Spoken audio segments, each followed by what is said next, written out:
ఆదిలాబాద్ జిల్లా కేంద్రంలో స్థానిక కేఆర్కే కాలనీలో ఓల్డేజ్ హోంలో కరోనా లాక్డౌన్ సమయంలో ఎందరో పేదలకు నడుచుకుంటూ వెళ్లే వివిధ రాష్ట్రాల ప్రజలకు అక్షయ పాత్రగా నిలిచి ఆకలి తీర్చిన రోటీ బ్యాంక్ వీఐపీ లైఫ్ కంపెనీ వ్యవస్థాపకులు నిజాముద్దీన్ కాజీ పుట్టినరోజు వేడుకలు నిరాడంబరంగా జరిగాయి.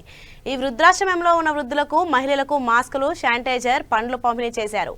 ఈ సందర్భంగా ఆయన మాట్లాడుతూ ప్రస్తుతం కరోనా మహమ్మారి తీవ్రంగా ఉన్నందున మాస్కులు ధరించి శానిటైజర్ తప్పకుండా వాడాలని సూచించారు.